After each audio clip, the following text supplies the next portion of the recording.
नमस्कार, आपका स्वागत है वन एक्सबेट द्वारा प्रस्तुत इंडिया न्यूज के खास कार्यक्रम क्रिकेट प्रेडिक्टा में। 2 जून से शुरू हुआ T20 वर्ल्ड कप 2024 का आज आखिरी और फाइनल मुकाबला है। भारत और साउथ अफ्रीका के बीच बारबाडोस के ब्रिजटाउन के केसिंगटन ओवल में यह मैच खेला जाएगा। दोनों टीमें अब तक एक भी मैच नहीं हारी हैं। साउथ अफ्रीका ने लगातार 8 मैच जीतकर फाइनल में अपनी जगह बनाई है, तो वहीं भारत ने 8 में से 7 मैच जीते और एक मैच बारिश की वजह से रद्द हो गया था। भारतीय टीम ने जहां तीसरी बार T20 वर्ल्ड कप के फाइनल में अपनी जगह बनाई, तो वहीं साउथ अफ्रीका पहली बार किसी भी वर्ल्ड कप के फाइनल में पहुंची है। भारत ने पहली बार T20 वर्ल्ड कप का खिताब 2007 में जीता। उसके बाद 2014 में टीम इंडिया फाइनल में पहुंची, लेकिन श्रीलंका से हार गई और अब 10 साल के बाद भारत के पास 2007 को दोहराने का मौका है। T20 में दोनों टीमों के बीच 26 मैच हुए हैं, जिनमें से 14 में भारत को जीत मिली और 11 में साउथ अफ्रीका की टीम को जीत मिली है। इसके अलावा T20 वर्ल्ड कप में दोनों टीमों के बीच अब तक कुल 6 मैच हुए, जिनमें 4 में भारत की जीत तो 2 में साउथ अफ्रीका की टीम जीतने में सफल रही। इस मैदान पर कुल 32 T20 इंटरनेशनल मैच खेले गए, जिसमें 19 बार उस टीम को जीत मिली जिसने पहले बल्लेबाजी की है, तो 11 बार टारगेट का पीछा करने वाली टीम ने जीत हासिल की। 2 मैच कोई मुकाबला नहीं निकाल पाए। 172 रन का हाईएस्ट रन चेज यहां पर है, यानी 172 रन बनाए जाने के बाद उसको चेस किया गया, यानी मैच हाई स्कोर वाला हो सकता है। बारबाडोस के इस मैदान पर कुल 32 T20 इंटरनेशनल मैच खेले गए हैं, जिसमें 19 बार उस टीम को जीत मिली जिसने पहले बल्लेबाजी की, तो 11 बार टारगेट का पीछा करने वाली टीम जीतने में सफल रही। और इसमें एक खास बात यह है कि टॉस जिसने जीता उसने भी 19 बार जीत हासिल की और टॉस हारने वाली टीम को 11 बार जीत मिली। आज के मुकाबले में बारिश खलल डाल सकती है, जी हाँ, इसलिए फाइनल मैच के लिए रिजर्व डे रखा गया है। यानी बारिश की वजह से मैच रद्द हुआ तो फाइनल को अगले दिन खेला जाएगा। यानी अगर बारिश ने अपना खेल दिखाया तो कल की भी तैयारी है। रिजर्व डे के दिन भी यदि मैच पूरा नहीं हो सका तो दोनों टीमों को विजेता घोषित किया जाएगा। और ये होगा या नहीं, ये मौसम के ऊपर यहां पर डिपेंड करता है। मेरे साथ शहजाद अल्ताफ, पूर्व क्रिकेटर यूएई, जुड़ गए हैं। ताउस रिजवी, स्पोर्ट्स जर्नलिस्ट, मेरे साथ मुंबई से इस वक्त जुड़ गए हैं। और राजू पाठक जी हेड कोच के तौर पर मेरे साथ जुड़ गए हैं। ये तीन खास मेहमान मेरे साथ जुड़ गए हैं। सबसे पहला मैं रुख करूंगा शहजाद अल्ताफ, आपकी तरफ मैं पहला रुख करूंगा। ना कोई स्टैट्स ना कोई आंकड़ा, पहला सवाल ये कि आज के मैदान में इन दोनों टीमों के बीच का मुकाबला कितना कांटे का आप मानने जा रहे हैं? जी बिल्कुल, आज का जो मुकाबला है बहुत सख्त मुकाबला है दोनों टीमों के बीच में। दोनों ऐसी टीमें हैं जो अभी तक वर्ल्ड कप में कोई भी मैच नहीं हारी। जो भी आज हारेगी वो पहला मैच हारेगी इस वर्ल्ड कप का, क्योंकि इंडिया की टीम ले लें, अगर आप इंडिया की टीम आप देखें शुरू से लेकर अभी तक बहुत अच्छा खेल खेल रही है। तो आए इसके आपके विराट कोहली साहब नहीं खेल रहे, लेकिन मुझे लगता है कि आज विराट कोहली का भी बल्ला चमकने वाला है। उसके बाद रोहित शर्मा बिल्कुल लास्ट में आके फॉर्म में आए और बहुत अच्छा फॉर्म में है, जिसकी वजह से अभी इंडिया इजी विन करना शुरू कर दिया उसने मैचेस। और उसके साथ आपके जो बुमराह है, कुलदीप यादव है, बहुत अच्छे बॉलर हैं जो आपके पास है। मेरा ख्याल अगर इंडिया पहले टॉस जीतता है तो मुझे लगता है कि इंडिया टॉस जीत के बैटिंग ही करने को तरजीह देगा। टॉस जीतकर बैटिंग करने को तरजीह देगा, ऐसा शहजाद भाई आपका मानना है। ताउस रिजवी मेरे साथ इस वक्त जुड़े हुए हैं। ताउस, आपसे पहला सवाल यही कि बारबाडोस का केसिंगटन ओवल ये मैदान है कैसा? इसकी पिच कैसे रिएक्ट करती है? क्या ये पिच वाकई जिस तरीके के आंकड़े हैं कि जो पहले जो टॉस जीतता है वो 19 बार जीत जाता है, यानी टॉस जीतना क्या है, एक बड़ा एक मदद है, या फिर जो पहले बैट करता है वो ज्यादा मैच जीतता है? इस मैदान की खासियतें बताइए जिसमें आज ये मुकाबला होने जा रहा है। देखिए, वेस्ट इंडीज अगर कहा जाए तो सारे के सारे मैदान एक जैसे ही लगते हैं, उनकी विकेट्स एक जैसी होती हैं और लगभग ऐसा रहता है कि आसान नहीं रहता है बल्लेबाजी करना, क्योंकि बल्ले पर बैट नहीं आती है और स्पिनर्स का दबाव ज्यादा रहता है और खास करके उन तेज गेंदबाजों का जिनके पास वेरिएशन होता है। मगर वही हिसाब से अगर आप देखिए जाए पिछले 2 मैच में लगातार टीम इंडिया पहले बल्लेबाजी करते हुए मैच जीती है, तो इस वक्त अगर जो टीम पहले बल्लेबाजी की है उसका चांसेस ज्यादा बढ़ जाता है। और क्योंकि आसान नहीं होता यहाँ पर चेस करना, और हमारा एडवांटेज ये है कि हमने अपने बल्लेबाजों को देख लिया है किस तरह से बल्लेबाजी कर रहे हो, किस तरह से डोमिनेट कर रहे हैं। शुरुआत हुई थी क्लोज मैचेस के साथ, धीरे धीरे आते आते हमको हमारे बल्लेबाजों को कॉन्फिडेंस मिल गया। मगर उस हिसाब से साउथ अफ्रीका को, जो एक उतनी ही स्ट्रांग, उतनी ही मजबूत बल्लेबाज है उनके पास, मगर उनको मौका नहीं मिला है क्योंकि सारी के सारी मैचेस लो स्कोरिंग रहे हैं। हमारे कंपेयर टू हमारे बल्लेबाज रोहित शर्मा हो गए,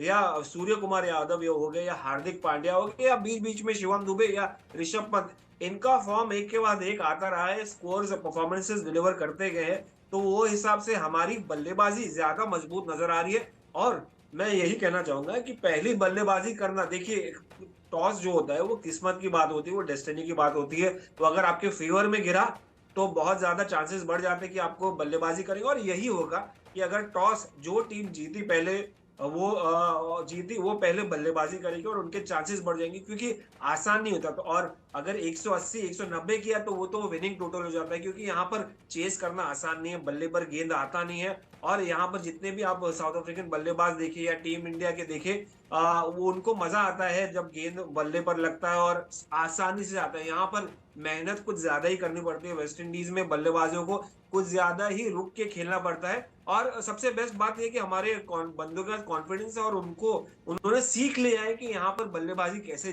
की जाती है। और पिछले 2 मैचेस में आपने देखा होगा रोहित शर्मा ने कैसे बल्लेबाजी की, रुक के की है।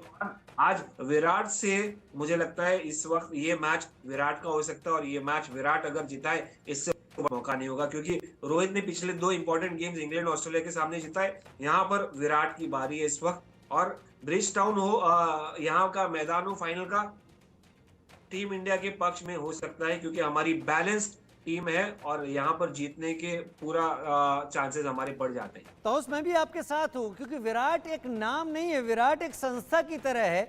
और विराट का अब तक का परफॉर्मेंस इस बात को कहीं तस्दीक नहीं करता कि विराट कमाल नहीं कर सकते। विराट जब कमाल करते हैं तो वो एक बड़े रिकॉर्ड के रूप में बन जाता है। और शायद आज का दिन वो क्रिटिकल मुकाबला है जब विराट वो सब कुछ करके दिखा सकते हैं, और विराट ने ऐसा कई बार प्रूव भी किया है। राजू पाठक मेरे साथ हेड कोच के तौर पर इस वक्त जुड़े हुए हैं। राजू पाठक जी, ये जो मैदान है केसिंगटन ओवल ब्रिज टाउन बारबाडोस का, यहाँ पर 224 हाईएस्ट स्कोर है जो वेस्ट इंडीज ने बनाया था इंग्लैंड के खिलाफ 2022 में। समुद्र के नजदीक है, 51% बारिश का यहाँ पर फोरकास्ट भी है। अगर बारिश नहीं भी होती है तो क्या वो ठंडी हवाएं, ठंडी ब्रीज, ये क्या खेल के ऊपर असर डालेंगी आज के दिन? नहीं, ऐसा नहीं है कि वो खेल के ऊपर असर डालेगी। थोड़ा बहुत तो उसका प्रॉब्लम रहेगा, हवा चलेगी, लेकिन जो हमारी टीम है, हमारे बल्लेबाज उसके आदी हो गए कि उन्होंने 8 से 9 मैच खेल लिया है। और रही बात बारिश की, अनुमान लगाया जा रहा है कि 50-60% बारिश है। तो मेरा मानना ऐसा है कि ये मैच पूरे ओवर का हो, उसमें बारिश में कम ज़्यादा मुश्किल हो जाता है कि कोई टीम 6 ओवर का खेलती कम से कम 5 का रहेगा, 10 का रहेगा, तो ये तकलीफ हो जाएगा। मेरे हिसाब से मेरा ये मानना है कि ये मैच पूरा होना चाहिए। ये मैच पूरा होना चाहिए, ये मैच पूरा होना चाहिए। और अगर कोई चांस ऐसा होता है कि ये मैच 10 ओवर या उससे आगे का तय होता है, तो क्या आप वो रोमांच देखते हैं राजू जी? नहीं, वो तो अभी जो आईसीसी का नियम वो तो खेलना ही पड़ेगा हमको। रोमांच का 10 में 5 में जो बोलेंगे, जो मतलब आईसीसी का नियम है 5 ओवर 10 ओवर वो खेलना पड़ेगा। लेकिन 20 ओवर का अलग रहता है, 10 ओवर का अलग रहता है। 10 ओवर में आपको संयम बिठाना पड़ेगा, कब मारो, कब छोड़ो, कब किस बॉल को करो, किसको भेजो, ये सब बहुत सारी कठिनाइयां आएगी। शहजाद भाई, मैं बॉलिंग के बारे में आपसे बात कर लेता हूं, क्योंकि अब पिछले कुछ मैचों में यह देखा गया है कि जो बॉलर्स हैं उन्होंने टीम को हारते हारते जीत की दहलीज पर लाकर खड़ा कर दिया। और इसमें सबसे बड़ा एग्जाम्पल तो भारत और पाकिस्तान के मैच का आप देख सकते होंगे जो स्कोर टारगेट पाकिस्तान के सामने रखा था उसे भारत के बॉलर्स ने पाकिस्तान के लिए न केवल मुश्किल बना दिया, मतलब हालत ये हो गई कि लोग जो उम्मीद करके बैठे थे वो ये मान बैठे कि अब कुछ नहीं हो सकता। बॉलर्स की बात करें तो अर्शदीप सिंह ने अब तक 7 पारियों में 15 विकेट लिए हैं, बुमराह ने 7 पारियों में 13 विकेट लिए हैं, कुलदीप यादव ने 4 पारियों में 10 विकेट लिए हैं। वेस्टइंडीज़ के मैदान ज़्यादातर पेस बॉलिंग को हिसाब से दिमाग में रखते हुए बनाए जाते हैं। कटली एम्ब्रोज हुआ, कोर्टनी वॉल्श हुआ या मैल्कम मार्शल, जो अगर हम बहुत पीछे चले जाएं तो। लेकिन क्या आप उम्मीद करते हैं कि आज के दिन भी कुलदीप यादव जैसे ये स्पिनर्स ये कमाल दिखाएंगे बारबाडोस की इस पिच पर? क्या उनसे उम्मीद रखनी चाहिए? जी बिल्कुल, आप देखें अगर आप बहुत पीछे जाएं उस वक्त जो वेस्ट इंडीज की पिचेस होती थी वैसी पिचेस नहीं होती थी। जब मैल्कम मार्शल, एंडी रॉबर्ट्स वगैरह खेलते थे ऐसी पिचेस नहीं होती थी। जब से इनके पास फास्ट बॉलर्स की कमी हुई या फास्ट बॉलर कम हो गए तो इनकी पिचेस भी बिल्कुल डिफरेंट हो गई हैं। और अगर आप इसको देखेंगे इंडिया की जो बॉलिंग, मैं तो शुरू से बोलता आ रहा था कि भी ये जो कुलदीप है ये एक ऐसा बॉलर है कभी ये मैच चेंज कर देता है, क्योंकि इसके हाथ में टर्न है, लाइन लेंथ बहुत ही अच्छी है इसकी, और इसको कैसे कंट्रोल करना मैंने इसको बहुत देर से देख रहा हूँ। ये कभी भी आके ना मैच को ना ये चेंज कर देता है कुलदीप को। मुझे भी मालूम, इन्होंने यूएसए में भी बाहर बिठाया था, वहाँ भी ये बाहर नहीं बैठता था, क्योंकि एक ऐसा बॉलर है कि जो 4 ओवर करता है, 20 रन देता है, 22 रन देता है और आपके लिए 3 विकेट्स ले लेता है। फिर उसके साथ बुमराह है, हार्दिक पांड्या है, जडेजा है, हर्षदीप है जो कि नया बॉल बहुत ही अच्छा कर रहा है। मेरे हिसाब से जो हर्षदीप एंड बुमराह की जो जोड़ी है ना, मेरा इस वक्त पूरे वर्ल्ड कप में सबसे बेस्ट जोड़ी है फास्ट बॉलर की जो नया बॉल कर रहे हैं। ताउस 2007 के बाद भारत के लिए ये एक ऐसा अचीवमेंट है, एक ऐसा मौका है फाइनल में आकर कि भारत 2007 को रिपीट कर सकता है। उसके पहले भारत मायूस रह गया था। हम अक्सर एक वर्ड की बात करते हैं और आप इसके बारे में आपने कई सारे राइटअप भी लिखे होंगे चोकर्स को लेकर। साउथ अफ्रीका चोकर्स कही जाती है, सेमीफाइनल में चोक कर जाती थी, लेकिन इस बार उसने सेमीफाइनल में चोकर्स का तमगा हटाकर फेंक दिया है। जबकि पिछले कुछ दिनों का रिकॉर्ड देखा जाए तो भारत की टीम फाइनल में चोकर्स की तरह सामने नजर आई है।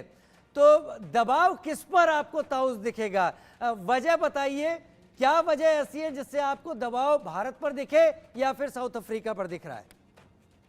देखिए, दबाव दोनों पर ही रहेगा, मगर भारत पे ज्यादा रहेगा क्योंकि एक्सपेक्टेशन ज्यादा रहती है। ऑल दो साउथ अफ्रीका की हिस्ट्री रही है चोकिंग की, जो फाइनल तक आगे बड़ी बात है साउथ अफ्रीका के लिए। मगर हमारा 2023 के बाद देखिए यहाँ पर 2 दिग्गज बल्लेबाज और हमारी जो बैकिंग है, एक्सपेक्टेशंस बहुत ज्यादा रहती है। और हमारे 2 दिग्गज बल्लेबाज रोहित शर्मा और Virat Kohli, legends of the game. यार इन्होंने अभी तक, रोहित शर्मा ने तो वर्ल्ड कप जीता नहीं है, 2023 के एकदम ही पास आके नहीं जीत पाए, तो वो प्रेशर एक अलग रहता है। और उनका हमेशा से रहा है, चूंकि वो मुंबई के हैं। उनके कोचेस से बात हुई मेरी रोहित शर्मा से, शुरुआत से देखा हूं मैं उनके करियर को, और कितने भूखे थे वो वर्ल्ड कप के लिए, कितना डेस्परेट थे। मुझे याद है 2011 में कितना वो उदास थे, कितना वो डिसअपॉइंटेड थे कि वो सिलेक्ट नहीं हो गए। कोई किस्सा याद आ रहा है आपको? कोई किस्सा याद आ रहा है तो शेयर करें। डेफिनेटली, वही मैं कह रहा हूँ कि बहुत ज्यादा उदास थे जब 2011 में नहीं पिक किया गया था और बहुत डिसअपॉइंटेड था। और वहीं से उन्होंने अपना एक ये मिशन बना लिया था कि भाई मुझे वर्ल्ड कप टीम इंडिया को जिताना है, मुझे कैसे भी करके, चाहे वो 50 ओवर पहले एम था। चूंकि वो 2011 के हिस्सा नहीं थे, विराट कोहली हिस्सा थे, 2007 के हिस्सा थे रोहित शर्मा। मुझे याद है उन्होंने उसी साल ही डेब्यू किया था और उसी साल ही MS धोनी के अंडर वो सारे मैचेस खेले थे और वर्ल्ड कप जीते थे 2007 में। उसके बाद 2011 में उनको हिस्सा मौका नहीं मिला। 2013 में फिर उनका अगला जन्म हुआ जिसमें वो ओपनर बन के उभरे और एक लेजेंड बन के नजर आए। तो ये दोनों रिस्पॉन्सिबिलिटी अगर हम इंडिया एंगल से सोचे तो इनके ऊपर बर्डन ज्यादा है। 140 करोड़ की जनता है यहाँ पर उनके ऊपर, तो बर्डन ऑब्वियसली इनके ऊपर ज्यादा रहेगा कि भाई मैं वर्ल्ड कप जीतूं। और खास करके कप्तानी, खास करके 2023 में 19 नवंबर अभी तक नहीं बोले हैं, पूरा देश नहीं बोला है, क्योंकि 2011 में लास्ट वर्ल्ड कप जीते थे 50 ओवर का। उसके पहले 1983 में, उसके बीच में 2007 में एक वर्ल्ड कप आया था, 2013 में चैंपियंस ट्रॉफी आई थी। तो काफी समय हो गया है। इस वक्त 2013 का एक लास्ट ICC टूर्नामेंट था जो हमने जीता था। मगर अगर हम इंडिविजुअली देखें तो रोहित शर्मा के ऊपर प्रेशर ज्यादा रहेगा जीतने का। और पिछली इमेजेस जो आपने देखा था, रोहित शर्मा इमोशनल हो गए थे जब वर्ल्ड कप फाइनल में आ गए थे। तो ये सारा आप ये देखिए 2023 में हम WTC फाइनल पहुंचे थे, ऑस्ट्रेलिया से हारे थे। 2023 में हम 19 नवंबर को वर्ल्ड कप के फाइनल पहुंचे थे, हारे थे। और 2024 में हम एक और बार फाइनल पहुंचे। तो अब बताइए कि तभी मैं प्रेशर कह रहा हूं किसको ये ज्यादा तमगा रहेगा? भारत के लिए भी लोग इस्तेमाल कर रहे हैं चोकर्स का।